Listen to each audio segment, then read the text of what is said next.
Hola, buenas tardes. Gracias por la invitación y por la oportunidad de tener este foro.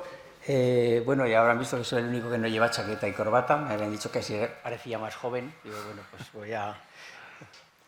Eso me han dicho, yo no sé si sea verdad. Bueno, en principio voy a hacer una pequeña presentación de lo que es el tiroides y claro, pues primero recordar dónde está, ¿no? Si todos nos tocamos el cuello, veremos, yo les pediría que lo hicieran, todos notarán que hay un tubo duro, esa es la tráquea. La tráquea es el tubo por donde entra el aire, ¿no? La respiración, que es fundamental, por eso es tan duro, porque así aseguramos que entra aire al pulmón. Sin respirar ya sabéis que es un poco complicado sobrevivir. Justo debajo, a los dos lados tenemos dos músculos, que si movemos el cuello los notaremos. Estos dos músculos son los esternocleidomastoideos y si bajamos notaremos dos huesos, aquí uno a cada lado, que son la clavícula. Bueno, pues entre la clavícula, la cabeza de la clavícula y el esternocleidomastoideo tenemos aquí una fosita, una pequeña ondulación, ¿no? Ahí es donde está el tiroides. Un poquito más arriba notaremos que hay un ensanchamiento, lo que llaman el bocado de Adán o la nuez. Pues el tiroides está justo debajo de la nuez. Con lo cual, entre la nuez y el esternocleidomastoideo y la clavícula, esa zona es donde está el tiroides. ¿De acuerdo? Fácil de localizar. Bueno, ya lo tenemos localizado. Ahora, ¿para qué sirve el tiroides? Bueno, pues yo recuerdo un libro antiguo que decía que el tiroides era una zona que estaba ahí en el cuello y que hacía que así pues el cuello de la mujer pues fuera más redondeado y más bonito. Bueno, luego pues estudiaron un poco más, ¿verdad? Y descubrieron que el tiroides pues tenía muchísimas funciones. Las funciones fundamentalmente del tiroides están relacionadas con el desarrollo y con el metabolismo. Habrán oído que estos días se están diciendo que van a aumentar las determinaciones de esa sangre que cogen para el talón en los recién nacidos. ¿Saben? Cuando nace un niño le pinchan en el talón y cogen una muestra de sangre en un trocito de papel. Entonces, de esa sangre determinan varios metabolitos para detectar enfermedades en un proceso muy inicial, ¿no? Del recién nacido. Habrán oído, últimamente es noticia, que van a aumentar el número de enfermedades que se pueden detectar con esa muestra de sangre. Bueno, pues la primera vez que se hizo esto, hace años, fue para detectar problemas de tiroides. Entonces, todo recién nacido en el mundo, lo primero que hacen es pincharle el talón y determinar la hormona que regula el tiroides para ver si tiene o no alteración del tiroides. ¿Por qué? Porque la hormona tiroidea es muy importante para el desarrollo cerebral. De manera que si un niño cuando está dentro de la barriga de la mamá, la hormona tiroidea de la mamá le sirve al niño. Con lo cual, aunque el niño no tenga tiroides, no pasa nada porque lo pone su madre. ¿De acuerdo? Pero claro, en el momento en que ya nace, su madre ya no tiene cordón umbilical y el niño tiene que poner su propia hormona. Si tiene una enfermedad que no produce suficiente cantidad de hormona, no hay suficiente desarrollo cerebral y tenemos un cretinismo. Con lo cual, cuando a ti te llaman cretino, no te están insultando, te están diciendo que tienes un déficit de hormona tiroidea. ¿De acuerdo? Entonces, los niños que nacen con problemas de tiroides no desarrollan bien el cerebro y entonces pues tienen un cretinismo, que son niños de baja estatura y que además pues tienen un déficit mental. Entonces, para evitar esto, pues ya en el nacimiento se hace esa determinación del talón. O sea que, como veis, la primera hormona que se determinó en el talón fue la del tiroides. Ahora, después de eso, pues se están determinando más hormonas para detectar otras enfermedades. Pero la primera de todas fue esa, la del talón para la TSH, que es la hormona que regula el tiroides. O sea que fijaos lo importante que es. Luego también regula todo lo que es pues, el sistema metabólico, la frecuencia cardíaca, todo eso que funciona de manera automática, todo lo que es automatismos, dependen de la actividad del tiroides. De manera que la función tiroidea está muy regularizada para que así de esa manera funcione como tiene que funcionar, ni por exceso ni por defecto. Si funciona por exceso, lo que vamos a tener es pues, un hipermetabolismo, es decir, vamos a estar pues, muy nerviosos, taquicardias, pérdida de peso, mucho sudor, muy nerviosos, porque estamos acelerados. Si el tiroides funciona poco, lo que va a ocurrir es lo contrario, que vamos a estar sin pilas, como el muñequito del Duracell, sin pilas. Sensación de dormirse en cualquier sitio, disminuye el metabolismo basal y por lo tanto ganas peso, ¿no? Entonces, esas son fundamentalmente las funciones del tiroides. ¿Qué patología nos podemos encontrar? Pues cuando hay una patología, normalmente lo que se observa es un aumento del tamaño del tiroides. ¿Por qué? Pues porque hay una glándula arriba, en la hipófisis, que regula el tiroides, de manera que cuando funciona poco, esa glándula estimula al tiroides para que trabaje más, le chilla al tiroides para que trabaje más. Y eso hace que aumente el tamaño. Entonces veis ahí ejemplos de aumento del tamaño del tiroides.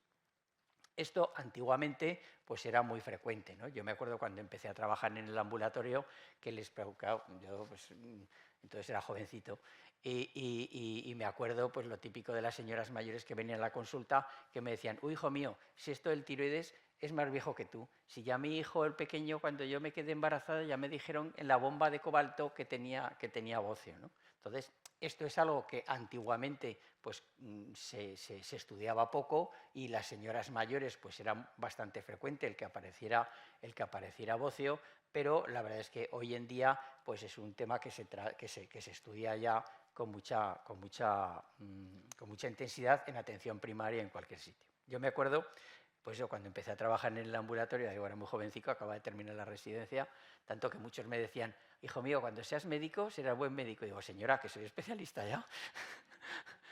Entonces empecé a trabajar en el ambulatorio y recibieron un lote para determinar hormonas tiroideas en el laboratorio del ambulatorio.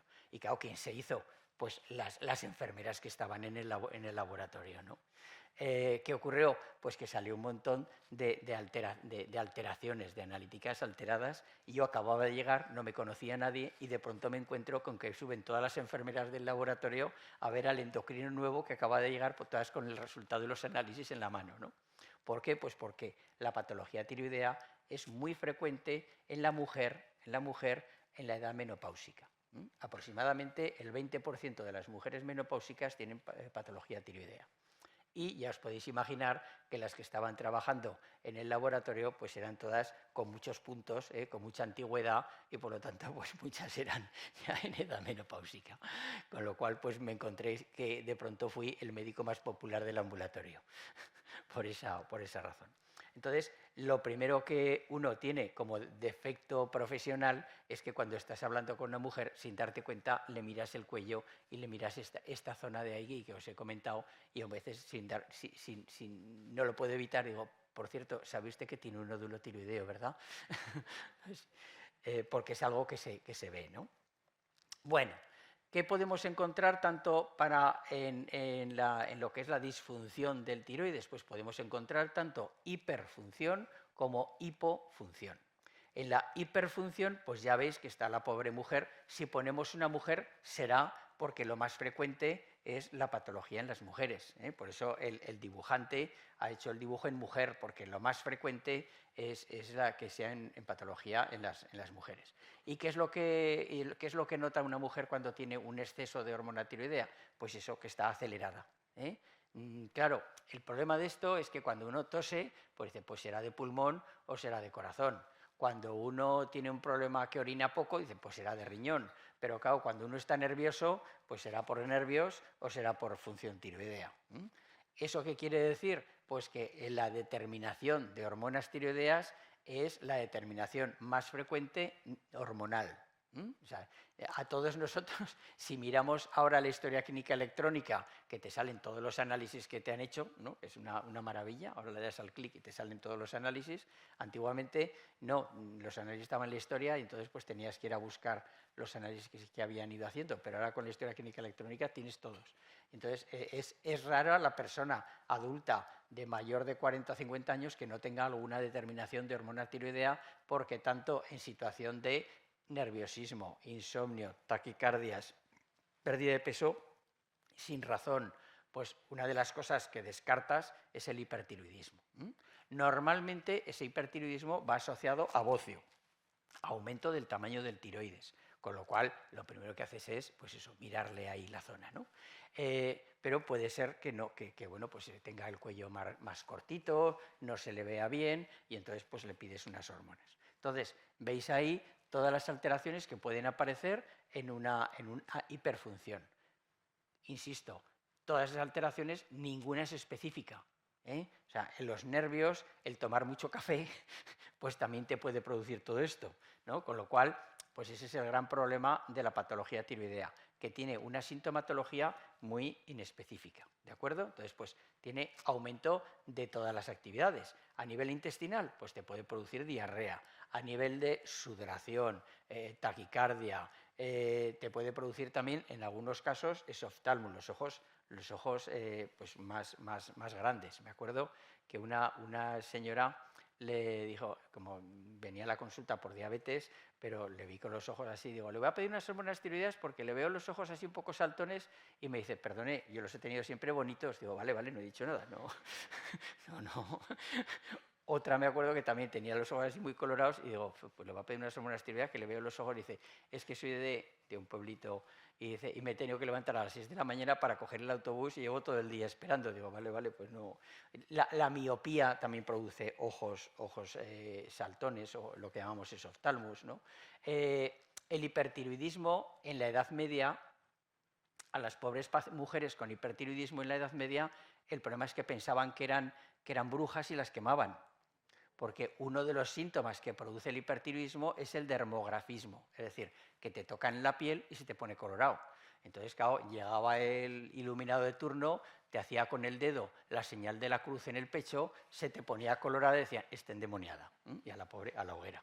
Entonces, muchos de los casos de hipertiroidismo, en realidad, cuando lees los libros de historia, dicen, jolín, pues esta pobre bruja lo que tenía era un hipertiroidismo, porque tenía pues una hiperactividad y un dermografismo, que es eso, que te tocan en la piel y te pones muy colorada. Hay personas que les pasa eso sin tener hipertiroidismo. Y lo contrario, que es la hipofunción. La hipofunción, como veis, la primera foto que sale es la del recién nacido porque es muy importante detectarlo. Claro, en las zonas donde había muy frecuentemente hipotiroidismo por causa de un déficit de yodo, era muy frecuente el que los niños tuvieran déficit mental, es decir, cretinismo. Esto pasaba antiguamente en las zonas montañosas. La hormona tiroidea se produce a partir del yodo, de manera que si estás en una zona pobre en yodo, tienes más frecuentemente déficit de hormona tiroidea por falta de ladrillos para construir la hormona tiroidea. ¿Me explico? Entonces, en las zonas de montaña donde están alejadas del mar, el yodo es muy rico en el agua del mar. En las zonas alejadas del mar, en las zonas montañosas, donde hay menos yodo, donde además están alejados de centros pues, donde era muy difícil que llegara el pescado, que llegaran los alimentos ricos en yodo, era frecuente el hipotiroidismo, el bocio y el cretinismo. Entonces, en el Pirineo, en las zonas de las Urdes de Extremadura, en las zonas alejadas del mar, era más frecuente el hipotiroidismo. Hoy en día eso no pasa porque aunque tú estés en el Pirineo más alejado del mar, tú bebes leche de Galicia, tomas queso de Holanda, tomarás pescado del Mar del Norte, porque ya no hay en todos sitios, ¿no? Yo recuerdo cuando empecé a trabajar, que hice la tesis sobre la prevalencia de bocio en Aragón, hicimos los estudios de bocio y evidentemente las zonas del Pirineo era donde más bocio había, pero ojo, en la Jacetania no. En la Jacetania no, ¿por qué? Porque era la zona de esquí.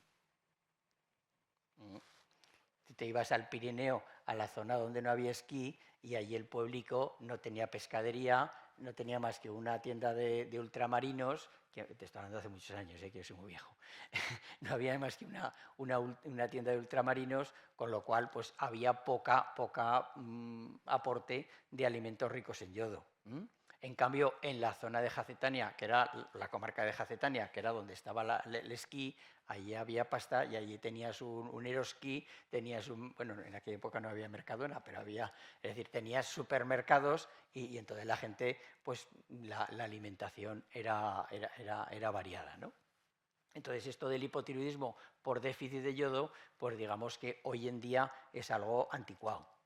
Hace 40 años, cuando yo empecé a trabajar de endocrino, pues entonces sí que teníamos zonas deficitarias de yodo, pero hoy en día, no solamente en la Jacetania, en cualquier parte, pues el nivel de vida es más alto y ya hay supermercados y ya comes comida no solo de la zona, sino de cualquier parte del mundo. Porque, insisto, el déficit de yodo se producía en las zonas donde se comía la comida que se producía allí en el pueblo y no había tienda. Con lo cual era la leche de allí, pues pobre en yodo, la carne de allí, pobre en yodo, y los vegetales de allí, pobres en yodo.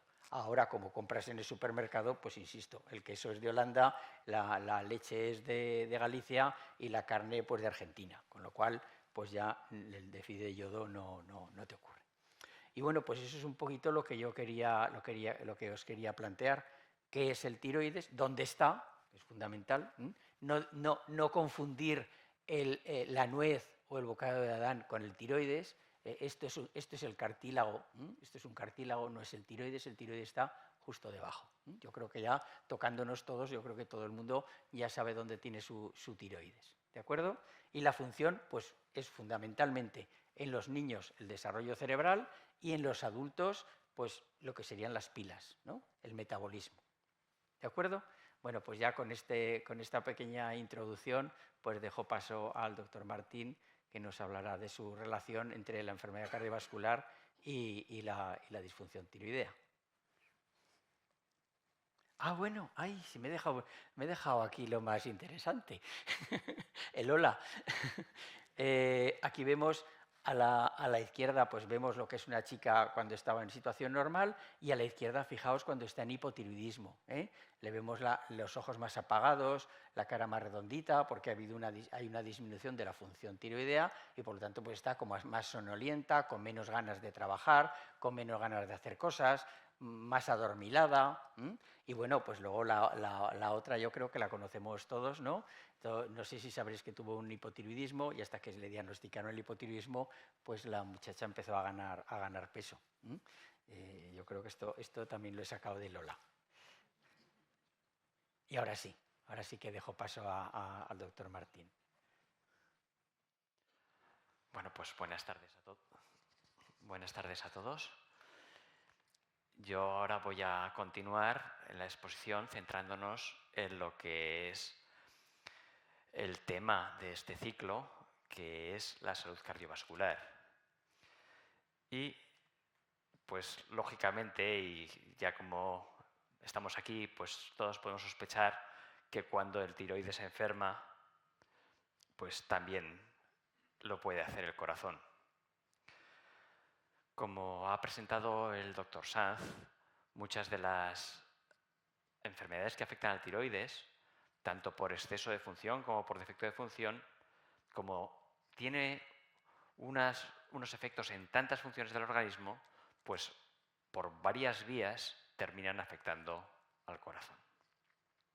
Así que voy a revisar algunas de estas cuestiones y cómo una persona que está enferma del tiroides pues acaba sufriendo también ciertas enfermedades del corazón. En primer lugar, voy a mencionar algunas de las cosas que afectan directamente al corazón. Y una de las más llamativas es que el hipertiroidismo, el exceso de función del tiroides, pues favorece la producción de arritmias. En las formas más leves, pues producen latidos extras de forma aislada, lo que llamamos extrasístoles, que el paciente pues, puede referir como palpitaciones aisladas, como sensación de que le falta en el pecho. Es que se me para el corazón un segundo y me quedo así asustado y después ya funciona normal. Esto, digamos, es el primer nivel de afectación. Pero luego, un nivel de afectación mayor, que puede ser favorecido por otros factores también, es que se establezca una arritmia permanente. Una arritmia permanente que es la fibrilación auricular. En este caso, digamos que la parte que regula el ritmo normal del corazón, el que hace que el corazón funcione como un reloj y que, bueno, es anecdóticamente, en la época de Galileo, cuando Galileo describió el movimiento armónico del péndulo, lo que permitió que a partir de entonces se usara el péndulo para medir el tiempo, pues él describió que era regular el movimiento del péndulo midiéndolo con su propio pulso, utilizando los latidos del pulso para ver que efectivamente le costaba el mismo tiempo dar cada bamboleo al péndulo de una catedral. Luego ya, pues lógicamente se vio que era más regular el péndulo que el propio pulso. Pero bueno, en el caso de los pacientes que están afectados por hipertiroidismo, pues puede ocurrir que el punto del corazón que regula se vea sobrepasado por otros tejidos que pueden tomar su relevo y que además lo hacen de forma irregular. Entonces, los pacientes que tienen fibrilación auricular no tienen un pulso regular como el de un reloj, sino que tienen un pulso que ni siquiera es tampoco como un concierto de rock, porque no es regular, es aleatorio. Esto, que sería nada más que meramente anecdótico si solamente le causara esas sensaciones de pálpitos de vez en cuando al paciente, pues puede tener más trascendencia. Por una parte, este ritmo, digamos, salvaje, aleatorio, a veces lo que pasa es que se vuelve muy rápido. Y cuando se vuelve muy rápido, pues afecta la capacidad del corazón para bombear sangre.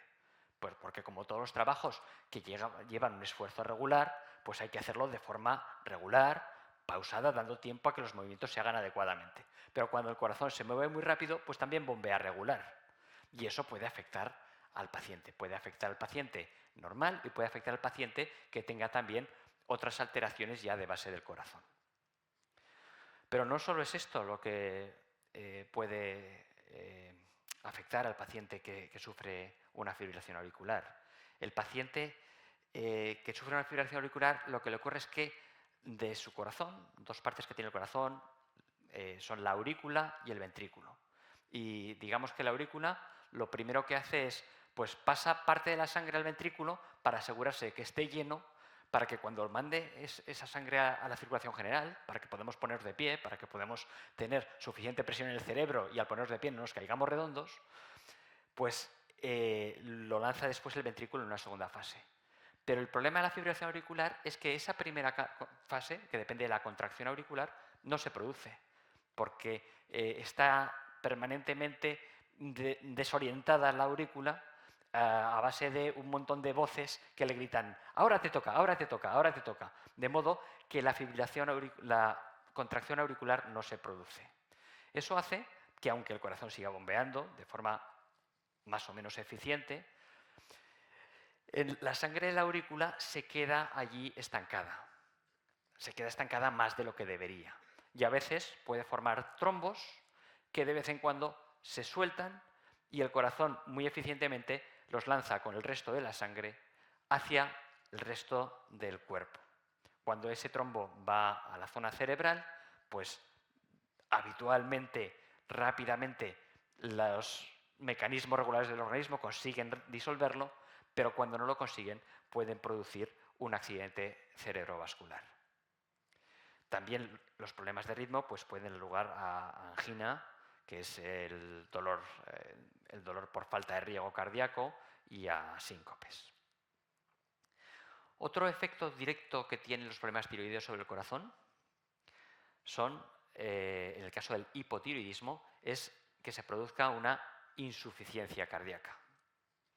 La insuficiencia cardíaca, en el caso del hipotiroidismo, está causada en parte por una disminución del metabolismo cardíaco y en otra parte porque en el hipotiroidismo los tejidos sufren una cierta infiltración. Este mecanismo no es tan frecuente en el hipotiroidismo, pero también puede producir enfermedad cardíaca en un paciente que previamente tiene enfermedad tiroidea. La insuficiencia cardíaca se expresa como un corazón que bombea poco y mal. Y se bombea, por una parte, pues porque nos falta sangre cuando la necesitamos. ¿Y cuándo necesita el organismo más sangre? Pues cuando tiene que hacer un poco más de ejercicio. Cuando se sube un par de pisos, cuando se llega arriba, uno respira más rápido y si se pone la mano en el pecho, le late más deprisa. ¿Por qué? Porque el organismo necesita más sangre. Pues un corazón insuficiente se expresa primeramente en esas situaciones. Cuando necesita bombear más sangre, pues no lo hace. Luego, cuando progresa la enfermedad, pues se produce también el reposo. Otro problema es que esa sangre viene de un cierto sitio. Viene de la sangre que regresa después de oxigenar y alimentar nuestros tejidos. Entonces, un corazón insuficiente también sufre, o un paciente con el corazón insuficiente también sufre porque la sangre se acumula antes de llegar al corazón. Y eso se expresa como, por ejemplo, he puesto aquí, por hinchazón de piernas y pies, y puede también estar relacionada con la falta de aire. No solo porque nos falta aire porque hacemos ejercicios, sino también porque la sangre se queda más tiempo en la zona del pulmón de la que debería. Aparte de estos dos efectos más directos sobre el corazón, vemos que en un caso es por hipotiroidismo, en el otro caso era por hipertiroidismo, el que he comentado antes. También tanto el hipertiroidismo como el hipotiroidismo favorecen los famosos factores de riesgo cardiovascular. Esos que hacen que se deposite el colesterol en las arterias y que seguramente ya en más de una ocasión se han nombrado en este ciclo, que hace que las paredes arteriales se engruesen y finalmente puedan obstruirse las arterias produciendo un infarto de miocardio o un infarto cerebral o en otras partes. Uno de los factores de riesgo que elevan tanto el hipertiroidismo como el hipotiroidismo es la hipertensión arterial. Es con matices. No es exactamente la misma hipertensión la que produce un trastorno como el otro, pero en cualquier caso es hipertensión arterial. La hipertensión arterial sostenida en el tiempo pues puede dar problemas como una insuficiencia cardíaca directamente por exceso de trabajo y cansancio del corazón, porque no es lo mismo mantener una presión arterial normal que mantener una presión arterial muy superior. Tiene que trabajar mucho más el corazón. Al fin y al cabo es una bomba. No trabaja lo mismo una bomba de presión para subir el agua a un segundo piso que para subir el agua a un 10º piso. Y la bomba se desgasta más. Esto es una de las posibles consecuencias de esa hipertensión arterial. También esa bomba que trabaja más pues puede sufrir cambios que dificultan el riego del miocardio. El miocardio es, como llamamos técnicamente, a ese músculo que trabaja en el corazón. Y por lo tanto, pues la hipertensión arterial también favorece la angina e infarto. Por esos cambios en el miocardio y también porque la propia tensión arterial elevada produce lesiones en las paredes de los vasos y por lo tanto aumenta la aterosclerosis, que es el proceso que he descrito antes con unas palabras más llanas de acúmulo de lípidos en la pared que pueden terminar obstruyendo las arterias. La hipertensión arterial también tiene repercusión en otros órganos, como en el riñón, y puede terminar produciendo daño renal, y también tiene una acción perniciosa directa sobre el sistema nervioso central, tanto produciendo aterosclerosis como con el riesgo de que esa presión tan elevada lo que haga es romper la manguera. Dentro del cerebro pues tiene también sus vasos, sus arterias, que se bifurcan en arterias más pequeñas, y en el caso de la presión arterial pueden ocurrir dos cosas. Uno, que se rompa una arteria pequeña y se produzca un sangrado dentro del cerebro, lo cual pues ahí no queremos que se produzcan sangrados, es una zona muy sensible. Y otra, que para que no se produzcan sangrados, esas arterias vayan transformándose y volviéndose más duras. Pero con ese cambio de conformación de las arterias también se produce un cambio de función, deprivando de riego partes del cerebro y produciendo también un deterioro progresivo. También puede favorecer la pérdida cognitiva y con los años la demencia. Otro factor de riesgo que se eleva en este caso en el hipotiroidismo es el colesterol. De hecho, esto es muy, muy llamativo. Cuando el colesterol habitual lo ve tan alto el médico de cabecera que lo manda a una consulta de especialista de colesterol, lo primero que hace es estudiar las hormonas tiroideas, porque uno de los motivos de colesterol muy alto es que se tenga un hipotiroidismo. Y esto es cierto motivo de alegría, porque quiere decir que tendremos la posibilidad de corregirlo, porque afortunadamente tanto el hipertiroidismo como el hipotiroidismo son enfermedades que cuentan hoy en día con fármacos muy eficaces y con un control endocrinológico adecuado, pues pueden normalizarse. Con lo cual, podremos tener solucionado el problema del colesterol. Si no lo es, bueno, pues el especialista en los lípidos ya tiene que ir viendo otras posibles causas y cuando no hay, pues tratarlo con medicamentos y poniendo a una dieta estricta al paciente. El colesterol es el principal factor de riesgo para que se produzca aterosclerosis. Tanto es así que dicen que, aun con otros factores de riesgo, si el colesterol está muy bajo, muy bajo, muy bajo, es bastante difícil que se acumulen lípidos en las paredes. De hecho, el lípido que se acumula es el colesterol. Por lo tanto, si tenemos el colesterol alto, pues tendremos un factor de riesgo importante para tener angina e infarto por aterosclerosis, accidente cerebrovascular, también por aterosclerosis, y falta de riesgo en las piernas por el mismo motivo, por aterosclerosis. Bien, pues estas son las principales conexiones de las enfermedades tiroideas con las enfermedades cardiovasculares, aunque hay otras que tienen una conexión, aunque un poquito más indirecta. Por una parte, el hipotiroidismo pues, favorece la obesidad, y la obesidad es un factor de riesgo también para la aterosclerosis,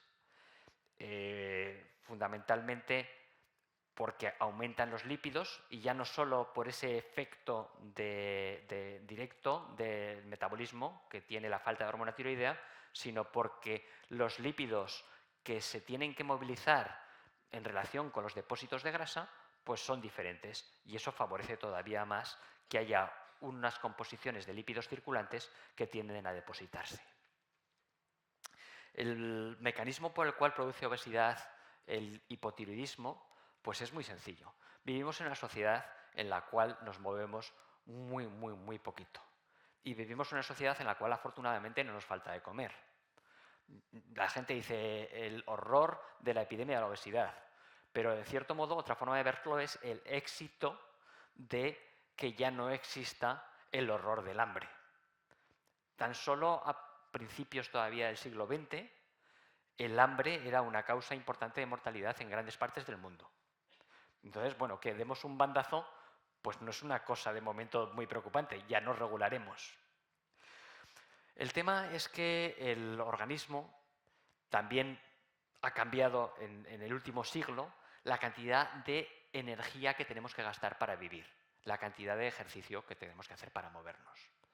De modo que en este momento lo que más cuesta para gastar la energía que vamos adquiriendo cuando comemos es la energía que gasta el organismo solo para estar ahí. Es lo que se llama metabolismo basal. El metabolismo es la energía mínima que necesita mantener el corazón bombeando, el hígado y los tejidos sintetizando las cosas que necesitamos, reconstruyendo los rotos que se nos hacen dentro, reparando los tejidos. Eso es lo que llamamos metabolismo basal. Bueno, pues que tiene un cierto nivel y que haciendo una dieta pues no muy, bueno, pues más o menos moderada o bastante moderada, pues es lo que nosotros comemos y nos mantenemos en equilibrio.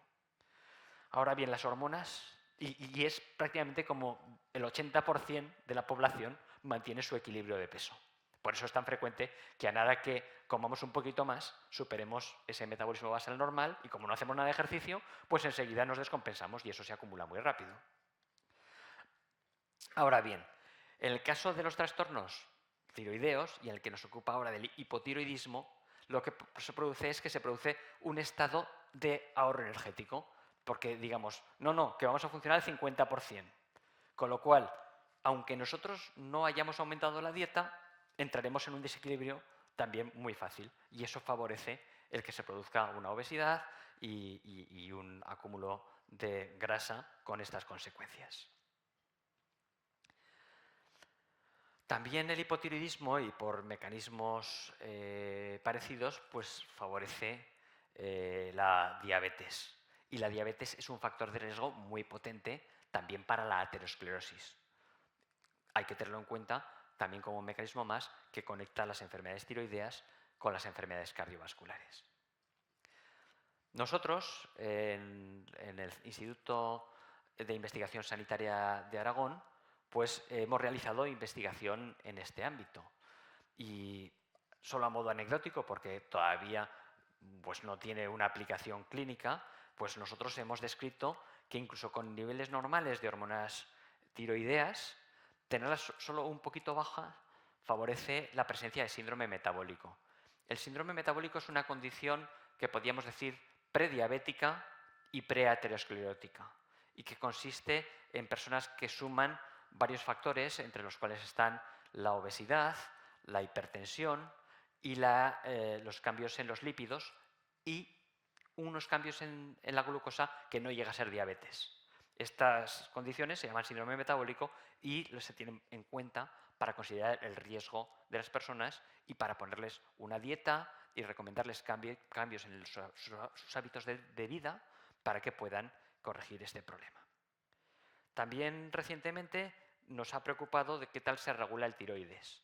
Y hemos descrito también que cambios en la regulación, y no voy a entrar en detalle porque esto en este momento pues estamos haciendo una descripción técnica, pues se asocian también con la presencia de diabetes e incluso con la mortalidad debida a diabetes, que es la gráfica que aparece abajo. Aquellas personas que tienen una necesidad de regular el tiroides al alza, aunque no tengan hipotiroidismo, pues tienen sufren una mayor mortalidad por diabetes. Ahora es tema de investigación en el cual estamos trabajando.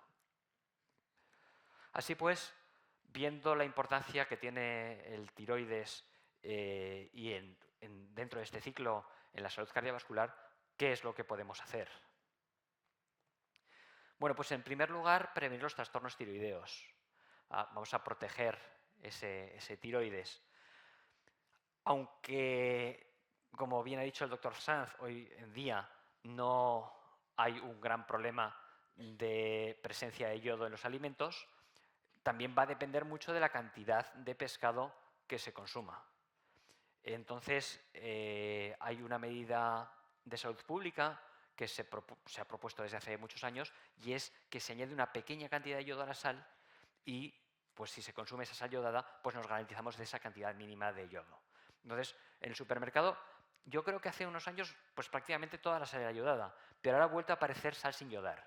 Entonces, yo creo que el buscar y consumir sal yodada es una cosa que cuesta muy poco esfuerzo, no hay prácticamente diferencia de precio y nos garantiza que no tenemos que preocuparnos de si por cualquier circunstancia de la dieta pues nos pegamos unos cuantos meses sin consumir pescado.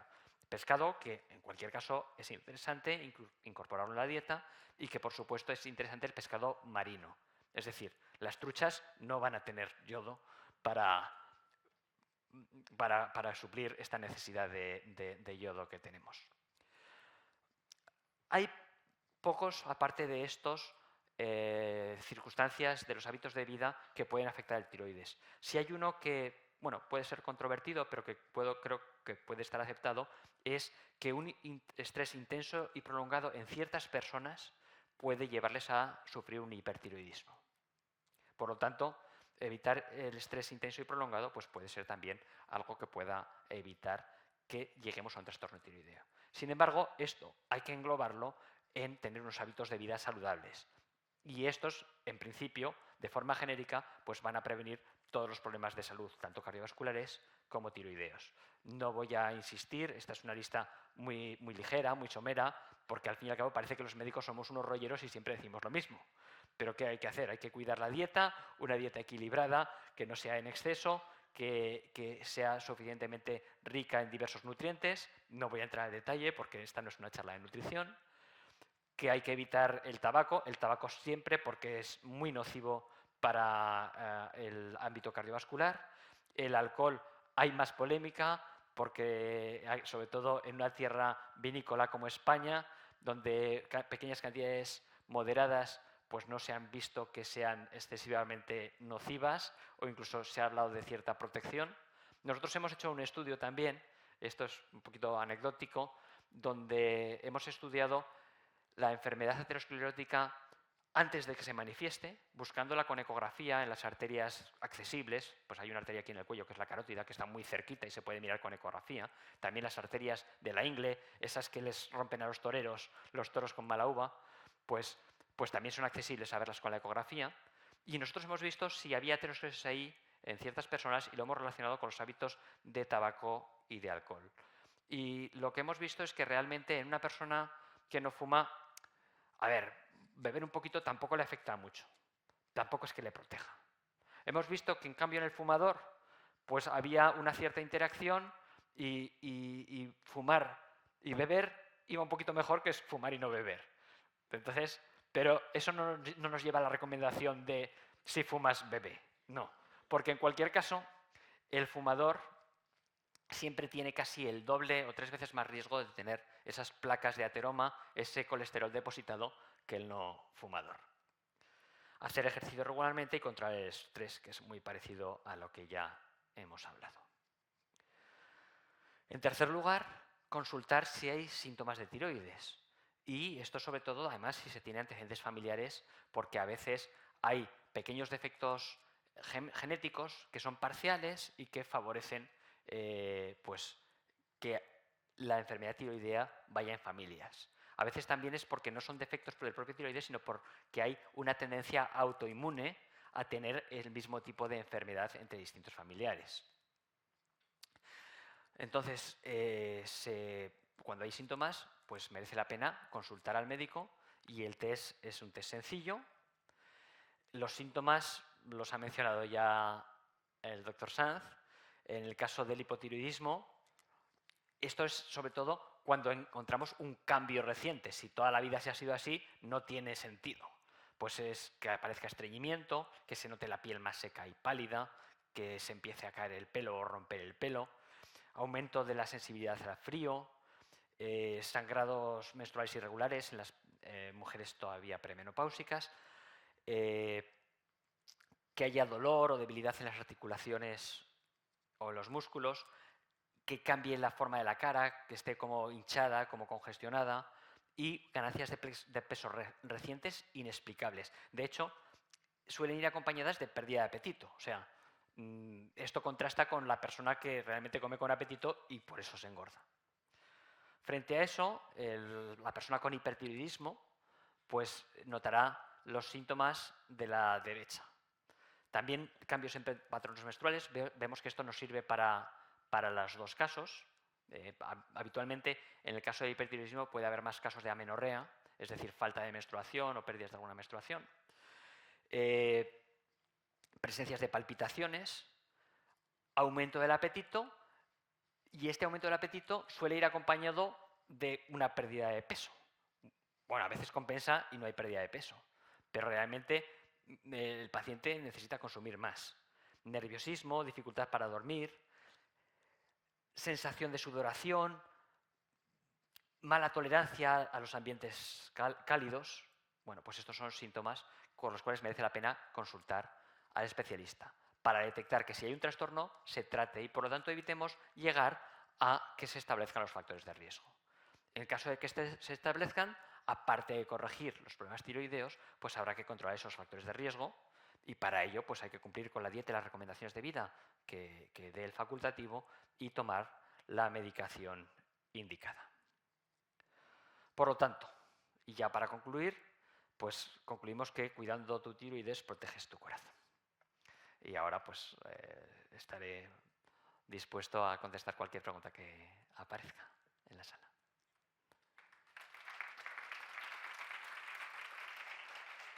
¿Pasamos ya aquí?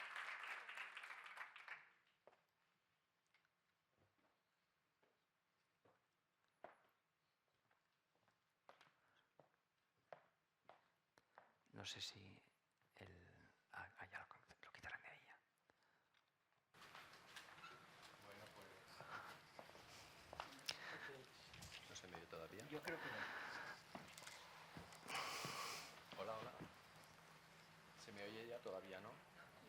No. No sé si depende. Ahora sí. Ahora sí. Muy bien.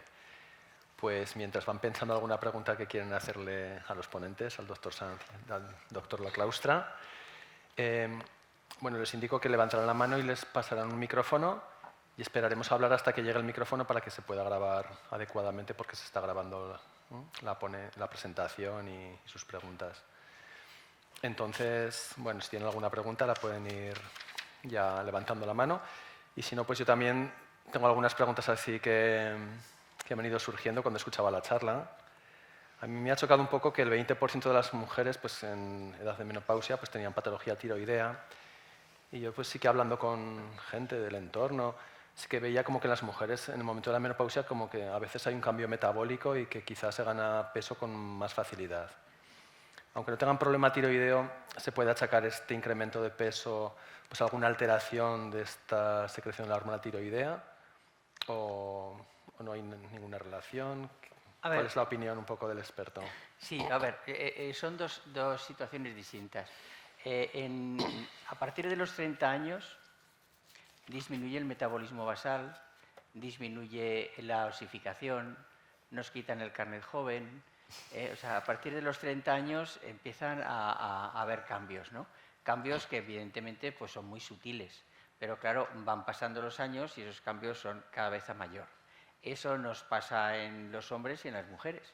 Lo que ocurre es que en la mujer, en la época cuando aparece la menopausia, hay una disminución muy, muy importante del metabolismo basal porque hay una desaparición del ciclo menstrual. El ciclo menstrual, pues como su nombre indica, es que cada día hay unos cambios hormonales que se van produciendo de manera que se hace un nido, a mitad de ciclo hay una ovulación y si no hay una fecundación, pues ese nido, al no haber una fecundación, pues se pierde en la menstruación, ¿no? Se elimina en la menstruación. ¿Qué quiere decir eso? Pues que durante esa formación del nido pues se consume energía y luego esa eliminación del nido, pues estirar a la basura, ¿no? O tirar a la compresa pues todo eso que se ha producido. Todo eso son gastos energéticos que tiene la mujer durante su época fértil. Cuando desaparece esa época fértil, pues hay una disminución de las hormonas que regulaban esto, de manera que hay una disminución del metabolismo basal muy importante. Eso hace que, por una parte, pues haya una disminución de la masa muscular y un aumento de la grasa. Y, bueno, pues se ve como pues, la mujer en la época cuando aparece la menopausia, pues ya tiene una diferente conformación, es decir, pues ya no tiene tantas caderas, ya empieza a ver, pues el culo lo tiene más estrecho, ya no tiene esas caderas típicas de la mujer y disminuye también las mamas ya no tienen tanta grasa y por tanto tanta tersura, ¿no? La piel vamos perdiendo agua, conforme van pasando los años vamos perdiendo agua y vamos teniendo más arrugas. Y esto pues, nos pasa a los hombres y nos pasa a las mujeres, pero a las mujeres bruscamente en la menopausia. Entonces, al haber esa disminución del metabolismo basal, que es importante, es muy importante, pues si no se produce asociado una disminución de la ingesta, pues te engordas.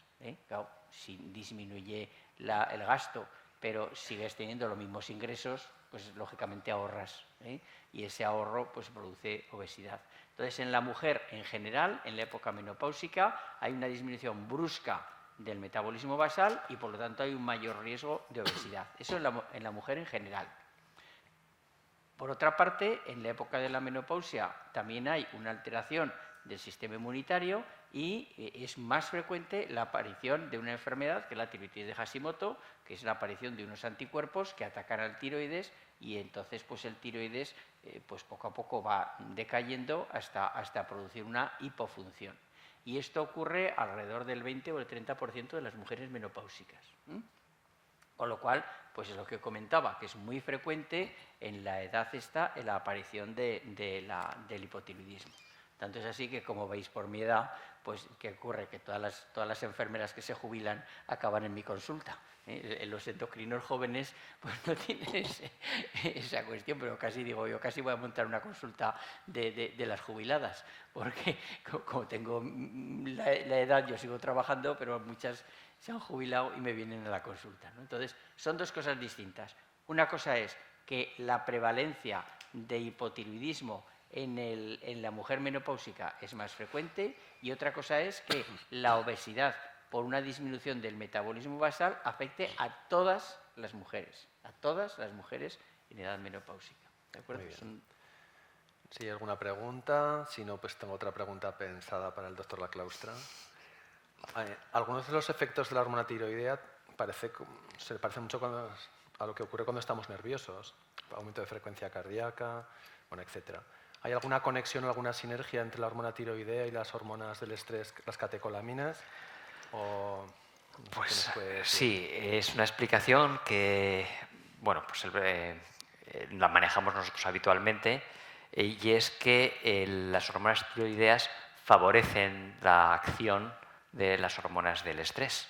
Las hormonas del estrés es la adrenalina y la noradrenalina, y estas pues tienen un efecto acelerando el ritmo cardíaco, también tienen un efecto sobre el metabolismo basal y dejan a los músculos capaces de contraerse con más fuerza, por lo tanto aumentar también el gasto que realizan.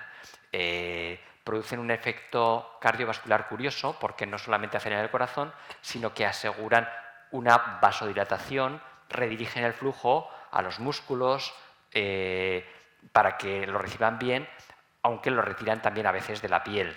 Depende mucho de las concentraciones de las hormonas de la adrenalina y la noradrenalina. Pues bien, este circuito que funciona normalmente tiene como una especie de grifo de apertura que lo regulan las hormonas tiroideas. De modo que cuando están presentes, pues los tejidos están mucho más sensibles, escuchan mucho más los niveles de adrenalina y noradrenalina. Por lo tanto, digamos que a mismos niveles de adrenalina, una mayor hormona tiroidea producirá más efectos de ese tipo, efectos adrenérgicos. Por ese motivo, parte de las manifestaciones, parte de las cosas que vemos en el paciente hipertiroideo, pues son muy parecidas a lo que vemos en un paciente que tiene un exceso de hormonas del estrés. Muy bien. ¿Alguna pregunta? ¿Alguien se anima? ¿Alguna curiosidad, alguna duda que tenga? Muy bien. Buenas tardes. Después de 15 años de padecer hipotiroidismo, a mí no me ha visto nunca un endocrino. Siempre ha sido el médico de cabecera. ¿Esto lo consideran ustedes normal? A ver, todo depende del paciente y del médico de cabecera. Es decir, que si el médico de cabecera tiene suficiente experiencia porque, bueno, pues en su cupo ha tenido ya más casos. Normalmente, cuando un médico de cabecera tiene un caso que ya ha visto en otros pacientes y que tiene una experiencia de haber trabajado conjuntamente con endocrino, y ya ve que es lo que pues él inicia el tratamiento. Si ve que el tratamiento es correcto y que el paciente va bien, pues no necesita una revisión por parte de endocrino. A veces, hoy en día, con el sistema que tenemos de ordenador, a veces es el médico de cabecera el que nos manda por online, nos manda una consulta y nos dice, mira, pues he tenido este paciente, tiene esta analítica, esta sintomatología, le he puesto este tratamiento y me ha dado este resultado analítico. ¿Qué te parece? Pues oye, pues va bien, pues sigue, ¿no? Entonces, todo depende de la experiencia que tenga tu médico de cabecera previamente. Hay que tener en cuenta que el médico de cabecera es especialista en medicina de familia y en su formación ha estado rotando por endocrino. Entonces, a cada uno, evidentemente, pues nos gusta una parte de la patología, ¿no? Entonces, si tu médico de cabecera ha rotado por endocrino, incluso tiene opción con el programa Focus de estar pues unas semanas también en endocrino. Entonces, hay médicos de cabecera que les gusta mucho pues la diabetes, por ejemplo, y entonces pues si se forma, pues yo soy endocrino porque he estudiado. Me explico, que si hubiera estudiado otra cosa, pues sería otra especialidad. Entonces, todo depende de si tu médico de cabecera ese tema le gusta y ha tenido otros pacientes iguales con los que ya ha colaborado con el endocrino y ya sabe lo que tiene que hacer y el resultado, es decir, el paciente va bien, pues entonces ya no lo necesita. Si ve que el paciente no va bien o no se encuentra el médico de cabecera suficientemente confiado en esa patología, pues entonces te lo manda el especialista. Todo depende. Es verdad que hay patologías muy prevalentes en las que el médico de cabecera tiene que manejar porque son muy prevalentes, ¿me entiendes? Hay otras que son muy poco frecuentes y yo he visto en mi vida un paciente así, lo voy a mandar al especialista porque no tengo experiencia. Entonces, todo depende de la experiencia de tu médico. Y cuando la medicación no la mantienen, pero va subiendo. Sí, la dosis de hormona tiroidea, a ver, esto es importante aclararlo porque, claro, la causa más frecuente de hipotiroidismo en la mujer a partir de los 40-50 años es la tiroiditis Hashimoto. La tiroiditis Hashimoto es la producción de unos anticuerpos que atacan al tiroides. Claro, la naturaleza es muy sabia y todas las glándulas son más grandes de lo que se necesitan. Es decir, que hasta que no se afecta el 90% de la glándula, hasta que los anticuerpos no han destruido el 90% de la glándula, no aparece ese hipotiroidismo. De manera que el hipotiroidismo va apareciendo progresivamente. Empiezas primero con una dosis infantil de 25 microgramos o de 50 microgramos y poco a poco, conforme los anticuerpos van destruyendo el tiroides, vas aumentando la dosis de hormona tiroidea hasta llegar a los 100, 125, que es la dosis de adultos. Me explico. Entonces, yo siempre les digo a los pacientes, cuando se les diagnostica el hipotiroidismo, que empezamos con la dosis infantil y que poco a poco iremos aumentando la dosis, no porque la enfermedad vaya a más, no porque esté peor el paciente, sino porque es la evolución natural de la enfermedad que empieza con lo que llamamos un hipotiroidismo subclínico, es decir, un hipotiroidismo leve, que necesita, lo que digo, una dosis de 25 microgramos, que yo le digo que es una dosis infantil, y que poco a poco iremos aumentando. Lo digo porque a veces cuando le dices, bueno, pues vamos a subir de 25 ahora vamos a subir a 50. Ay, es que estoy peor. No, mujer, es porque es la evolución. Entonces, empiezas con 25, luego pasas a 50, luego pasas a 75, luego llegas a 100, dependiendo del peso, dependiendo de la situación, pues a lo mejor 125, 112, y ya una vez que llegas a tu dosis, pues ya es revisión una vez al año, porque ya una vez que sabes la dosis de hormona tiroidea que necesitas, pues ya está. ¿Me entiendes? Es una enfermedad bastante tontorrona, porque una vez que sabes la dosis que necesitas, que es la dosis total, porque tu tiroides ya se ha afectado completamente, pues ya está. Bueno, pues muchas gracias. Nada. A ver, en la segunda fila hay una persona que quiere hablar y luego por el fondo a la derecha también hay otra persona. A ver, yo quería saber un poco sobre los anticuerpos. A veces están muy elevados, otras veces están muy bajos. La endocrina dice que eso está así, que suben y bajan. ¿Eso no se puede eliminar? O sea, ¿no se pueden eliminar los anticuerpos? A ver, los anticuerpos son unas sustancias que produce el organismo para atacar agentes externos. Por un error, pues el organismo produce anticuerpos contra tu tiroides, que no debería. Sí, pero estoy hablando, por ejemplo, de la antiperoxidasa. Sí. Entonces, esos anticuerpos son los que se relacionan con la tiroiditis de Hashimoto, que es lo que usted dice que bueno, se asocian con esto. La determinación de anticuerpos se realiza o se debería realizar solo una vez, que es para diagnosticar la enfermedad, para saber que tienes una tiroiditis de Hashimoto. Una vez que está diagnosticado, los anticuerpos suben y bajan, pero ya no tiene interés porque no depende la enfermedad de los niveles de anticuerpos. Me explico. Tratamiento para esos anticuerpos, que es lo que usted creo que preguntaba, pues no hay. Yo en algún caso ha coincidido con una enfermedad que ha necesitado corticoides y al darle corticoide los anticuerpos desaparecían. Pero claro, es peor el remedio que la enfermedad, porque el corticoide tiene muchos efectos secundarios. Es un antiinflamatorio muy potente, euforizante, el paciente se encuentra mejor, pero como me decía una oncóloga, dice, el corticoide es un buen novio pero un mal marido, porque al principio muy bien, pero luego se pasa la luna de miel y te vienen todos los efectos secundarios. Con lo cual, tratarlo con corticoide no tiene ningún sentido. A lo que me voy del tema, a lo que usted me pregunta. Primero, una vez que ya sabes que la causa del hipotiroidismo es los anticuerpos y por lo tanto diagnosticas que la causa es una tiroides Hashimoto, el determinar anticuerpos no sirve para nada. Y los niveles de anticuerpos, pues una vez estarán altos y otras veces estarán bajos, dependiendo de la exposición de tu tiroides al sistema inmunitario. Pero el problema es que no hay tratamiento, porque el tratamiento sería corticoide y es peor el remedio que la enfermedad. ¿Y la alimentación?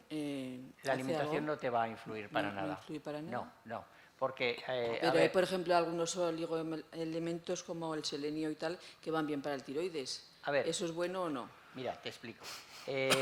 Los micronutrientes, cuando hay un déficit y te los tomas, mejoras. Pero si no hay déficit, no hay mejoría. Me explico. Entonces, tomar yodo. Pues si tú vives en el Tíbet, en un pueblecito del Tíbet, que no hay Eroski ni hay Aldi, pues, o la empresa que sea, pues, y solamente comes los alimentos que hay en el pueblecito del Tíbet, pues entonces sí que necesitas yodo, ¿me entiendes? Pero hoy en día, con la alimentación variada que hay, pues no tienes déficit de yodo. Selenio, pues pasa lo mismo, ¿me entiendes? Con una alimentación variada no tienes déficit de selenio. En zonas donde la alimentación es de la comida de la zona, pues si esa zona es pobre en selenio, pues los alimentos son todo pobres en selenio. Tanto los vegetales como los animales que comen esos vegetales, como la leche de la vaca que come esos vegetales. Pero viviendo en Zaragoza no vas a tener déficit. Entonces, si no tienes déficit, el tomar selenio pero eso no lo sabemos porque no hacen análisis de estas cosas. No, sí, pero esto voy a intervenir yo. Sí sabemos la cantidad de selenio habitual que hay, porque el selenio que se ingiere depende directamente de lo que hay en las tierras de cultivo. Y en toda España las tierras son relativamente ricas en selenio.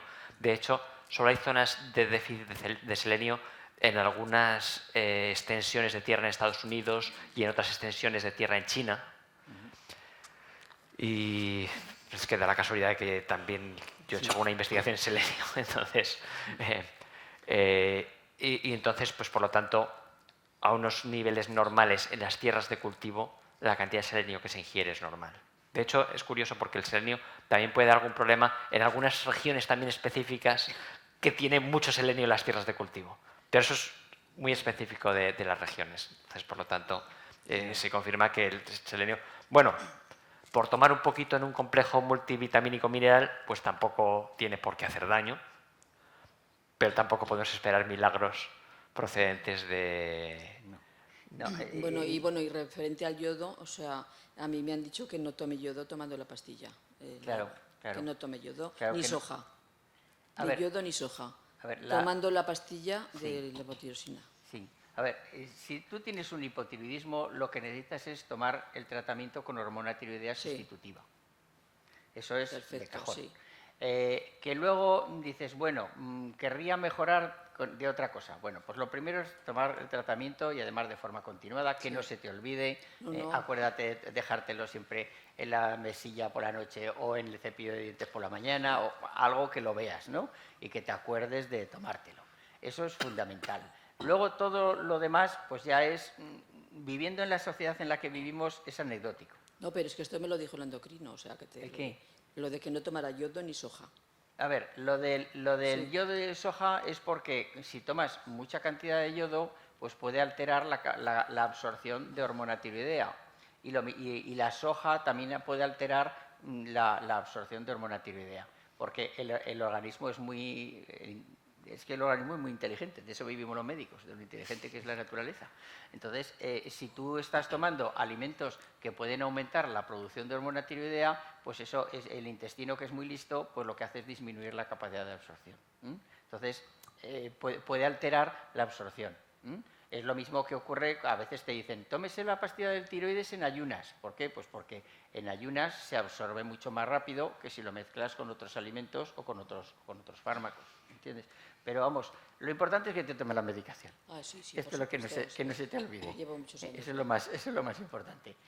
Lo demás, viviendo en Zaragoza, Muchas gracias. si vives en China, como decía, ahí toda la cosa que puede cambiar. Había una persona por el fondo a la derecha, una señora.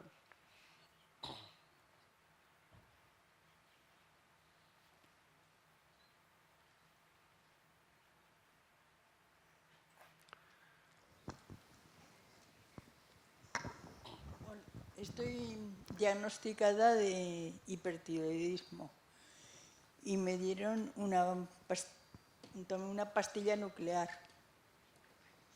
Y después me escribían una carta para hacerme un control. Cada año recibía una carta, iba a la cita y me metían en un aparato para controlarme. Y ahora, a partir de lo del COVID, pues ya han dejado de mandarme la carta de la cita esa. Sí, a ver, cuando una persona tiene una hiperfunción tiroidea, depende de la causa, claro, porque lo hemos simplificado mucho, hay varias causas. Lo primero es tomar unas pastillas que se llaman antitiroideos de síntesis, porque lo que hacen es frenar la síntesis de hormona tiroidea. Ese tratamiento farmacológico pues no es definitivo. Y para dar un tratamiento definitivo, una de las opciones es dar yodo radiactivo. El yodo radiactivo lo que hace es que el tiroides, para producir hormona tiroidea, capta yodo y se lo damos envenenado. O sea, le damos un yodo que al captar va a quemar esa parte del tiroides. En el caso de las señoras mayores, es muy frecuente que los bocios, los aumentos de tamaño del tiroides, haya algún nódulo que funcione en exceso y el resto del tiroides se frena para intentar compensar, se apaga. Y ese nódulo autónomo que funciona de manera autónoma y de manera a su aire, pues está produciendo en exceso. Le damos yodo radiactivo, ese nódulo que funciona en exceso, el muy egoísta, se coge todo su yodo y como está radiactivo se quema. De manera que entonces se quema, deja de funcionar y el resto del tiroides que estaba apagado para intentar compensar esa hiperfunción empieza entonces a funcionar. ¿Qué ocurre? Que el yodo radiactivo tiene una vida media de unos 6 meses. Normalmente, como siempre somos muy cautelosos, pues decimos, por si acaso, vamos a hacer seguimiento de un año. Entonces, sí, porque puede ser que ese yodo radiactivo no solamente afecte al nódulo ese que estaba funcionando en exceso, autónomo y loco, sino que además puede que haya afectado al resto del tiroides. Y pasemos de hiper a hipo. Lo ideal es que pasemos de hiper a normal. Entonces, a los 6 meses se hace un control, al año se hace otro control y después ya con este aparato que usted dice, que lo que vemos la imagen de la actividad del tiroides y ya si al año pues el tiroides está funcionando bien y el nódulo loco se ha quemado y ya no funciona, pues ya no hace falta hacer la prueba esa, sino simplemente con un análisis de sangre normal ya es suficiente. Si la cosa no está clara, se puede seguir repitiendo. Claro, yo no conozco su caso, ¿me entiendes? Estoy hablando un poco a ojo, pero normalmente, pues al año, ya digo, el yodo tiene una vida de 6 meses. El yodo radiactivo tiene una vida media de 6 meses. Al año podemos repetir la prueba y luego, pues, ya no sé si le han repetido más veces la prueba porque quedaba alguna duda, eso ya, claro, yo no me sé el caso suyo en concreto. Pero normalmente una vez que has dado el yodo radiactivo, ya le digo, tiene la vida unos 6 meses aunque decimos siempre un año por si acaso. Y ya después es un control, si ya no le han puesto más tratamiento es porque el yodo radioactivo fue eficaz y ya pasamos de hiperfunción a normofunción, que mandó ese nódulo loco, que era el nódulo tóxico que llamamos. Entonces ahora ya es hacer análisis, ya no hace falta hacer la máquina, pero estoy hablando a ojo, porque yo su caso en concreto no me lo sé, claro. Hola, buenas tardes. Yo tengo dos preguntas. Una, ¿dónde ponen ustedes la línea roja para el colesterol? Y la segunda, cuando te sale una alteración en una analítica de unos antinucleares positivo, ¿qué significa? Contesta tú a lo del colesterol y así yo descanso un poco. Sí, sí. Bien, de acuerdo. A ver, hay unos límites genéricos de colesterol, pero no es una cosa tan sencilla, porque bueno, consideramos que hay distintos tipos de colesterol circulando. Nosotros consideramos, habrán oído los conceptos de colesterol bueno, colesterol malo. Técnicamente hablamos del colesterol que va en las lipoproteínas de baja densidad como colesterol malo. Y se considera que hay grados. Se considera que una persona que tiene un colesterol LDL, lipoproteínas de baja densidad en inglés, son las siglas en inglés, Low Density Lipoprotein,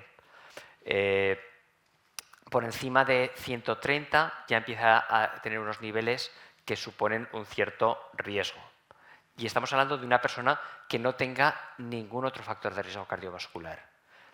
Una persona que no fume, una persona que no sea diabética. Hay factores de riesgo fijos como ser varón, hay factores de riesgo fijos o por lo menos progresivos como es ir cumpliendo años. Pues entonces, yo lo tengo todo. Es peor no cumplirlos. Entonces, 130 se considera que por lo menos hay que saber que existe. 160 se supone que ya empieza a estar alto y por encima de 190 dicen, bueno, vamos a mirar esto, a ver si somos capaces de corregirlo, ya diciéndole al paciente, aún no teniendo otros factores de riesgo, hay que decirle que siga una dieta, ver si se controla y valorar si se le da una medicación para bajarlo.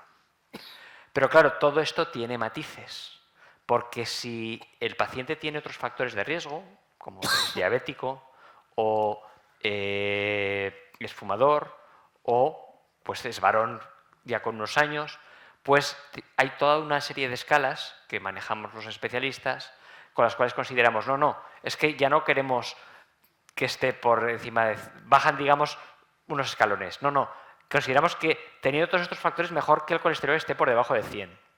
O incluso casos más el colesterol LDL por debajo de 100. O incluso casos más exagerados, y es que cuando el colesterol ya ha causado una aterosclerosis que ha hecho daño, que ha causado un infarto de miocardio, entonces ya nos ponemos en estado de alerta. Este paciente ya tiene un colesterol que sabemos que se está depositando hasta un punto que le produce infartos. Entonces ya dicen, no, tengamos lo que tengamos, como le da un infarto a este paciente, el colesterol LDL lo preferimos tener por debajo de 70, incluso hay recomendaciones que dicen por debajo de 50, según las condiciones del paciente. Por lo tanto, sería muy sencillo, muy simple dar simplemente una cifra. Pero bueno, hay que atenderlo y dar por lo menos las cifras en el paciente que no tiene otros factores de riesgo. Con respecto a los anticuerpos, pues hay diferentes tipos de anticuerpos que se relacionan con el tiroides. Entonces ya han nombrado algunos antitiroideos, los anticuerpos antiperoxidasa, que ha nombrado alguna señora aquí, que también son anticuerpos antimicrosomales, tienen diferentes nombres, y esos son los famosos anticuerpos que atacan al tiroides y que están en la enfermedad de Hashimoto, que es la que he comentado, que es más frecuente en la mujer menopáusica, con lo cual pues, son, digamos que como muy populares. Y insisto, estos anticuerpos es interesante detectarlos para el diagnóstico de la enfermedad, para saber que es una tiroides de Hashimoto, pero que posteriormente ya no tiene utilidad el determinarlos más veces, porque una vez que sabes cuál es la causa, ya los anticuerpos van a ir un poco a su aire. Me Entonces, parece si entender... tienes anticuerpos positivos y la función tiroidea es normal, lo que quiere decir es que tienes una tiroides Hashimoto en la que todavía no se ha destruido el tiroides. Pero hay que hacer un seguimiento porque al cabo del tiempo aparecerá el hipotiroidismo. A mí me ha parecido entender que nombraba anticuerpos antinucleares. Es que hay anticuerpos de muchas... Sí, también, sí. De muchos tipos. Sí. Entonces, son específicos de distintas enfermedades. No podemos hacer un recorrido de todo. Los anticuerpos antinucleares son específicos de ciertas enfermedades autoinmunes y, bueno, pues también cuando concurren ciertas circunstancias tienen unas interpretaciones y otras. Sí, que es complejo. Sí, Los anticuerpos antinucleares ya son menos específicos. Bueno, había una pregunta ahí, Ay, la la señora señora rubia de blanco y luego la señora. Tampoco sé si hay un límite máximo de tiempo, llevamos más o menos media hora de preguntas. Bueno, pero no los vamos a ponentes. dejarles con, Sí. con la mano levantada. Pobre. La señora ya... A ver, la señora era... La de Muy bien. jersey blanco. Y luego usted. Hola, buenas tardes. Han explicado muy bien todo lo de la tiroides, pero a mí me ha quedado la duda, ¿qué relación tiene que no te funcione bien las paratiroides con la tiroides? A ver, las paratiroides son unas glándulas, son 4 glandulitas pequeñitas que están al lado del tiroides, pues se llaman paratiroides, pero que simplemente son vecinas. O sea, no tienen nada que ver la paratiroides con la tiroides. La paratiroides son 4 glandulitas que están ahí en el tiroides y que regulan fundamentalmente el calcio. Antiguamente, cuando te operaban del tiroides y te quitaban todo el tiroides, pues si el cirujano no era experto, pues se podía llevar las paratiroides también como una complicación y dejarte con una hipocalcemia. Habitualmente lo que ocurre es que cuando te operan de tiroides, como hay una alteración de la vascularización, porque te puedes imaginar que allí cortan, pues la paratiroides que está allí vecina, pues el primer día no funciona bien, es un hipoparatiroidismo transitorio y que luego ya se normaliza. Como, insisto, la naturaleza es muy sabia, tenemos 4 y con una es suficiente, con lo cual tiene que ser el cirujano muy chapucero para que se lleve las 4. Entonces, con que te deje una, porque ya digo, nacimos con 2 riñones y con uno se puede vivir, o sea que nacemos a lo grande. 2 cosas independientes. Sí, son 2 cosas independientes, sí, no tiene nada que ver el tiroides con... Son vecinos nada más. Muy bien. Había una señora por allí. Ahí. Casi pásaselo.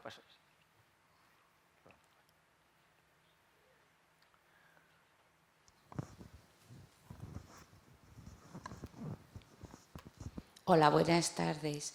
Yo quería preguntarles, en mi familia, a raíz de una hermana pequeña que le diagnosticaron hipotiroidismo, nos dijeron que nos miráramos toda la familia y todos salimos con hipotiroidismo.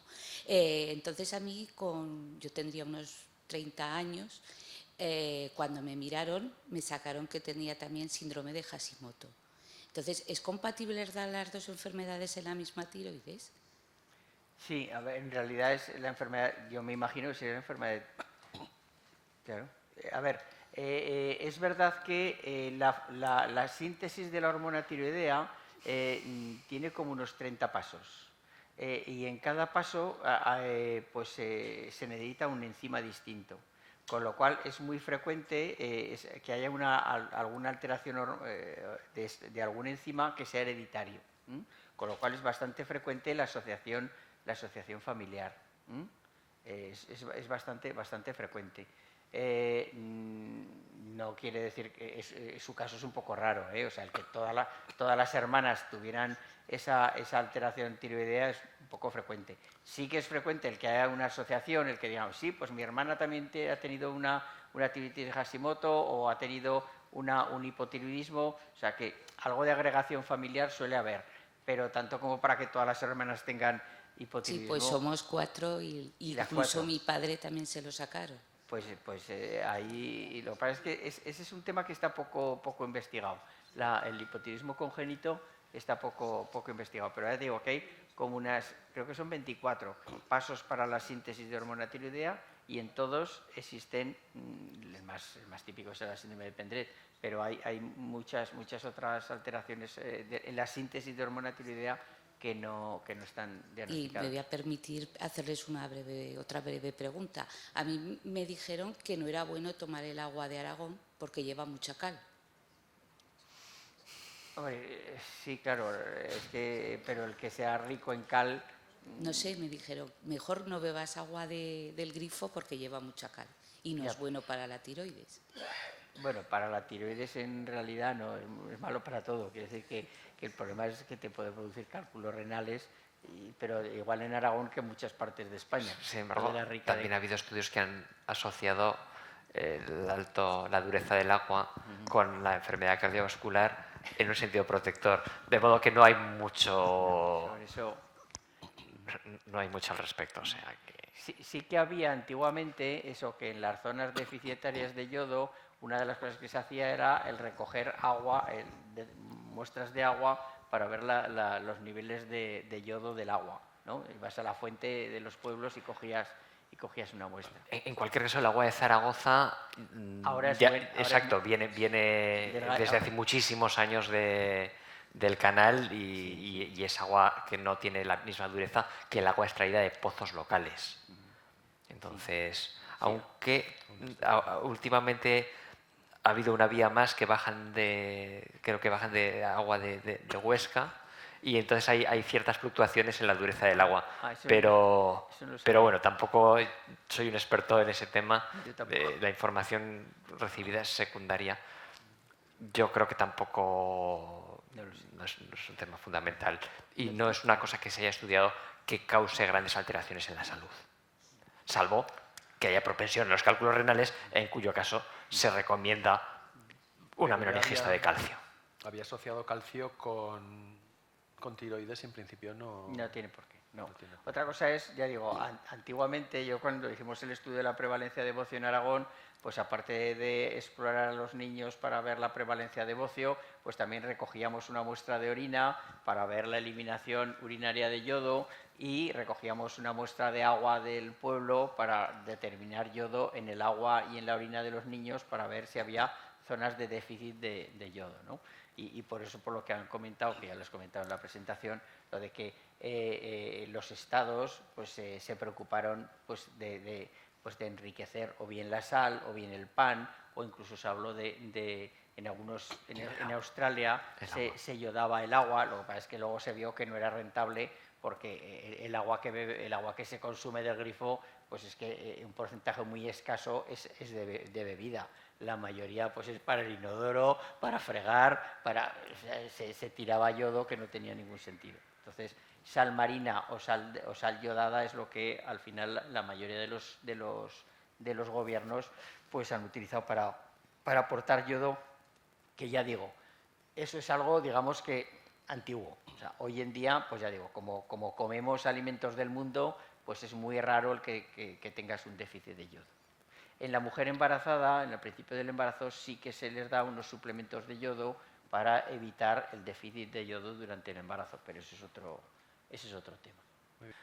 Bueno, pues yo creo, no sé, ¿qué opina? Yo creo que es mejor que nos quedemos con ganas de pues, asistir a más conferencias, a más charlas, y bueno, pues para cualquier cosa, pues ya estamos a su servicio en la Facultad de Medicina, en el hospital. Pues damos un aplauso a los ponentes.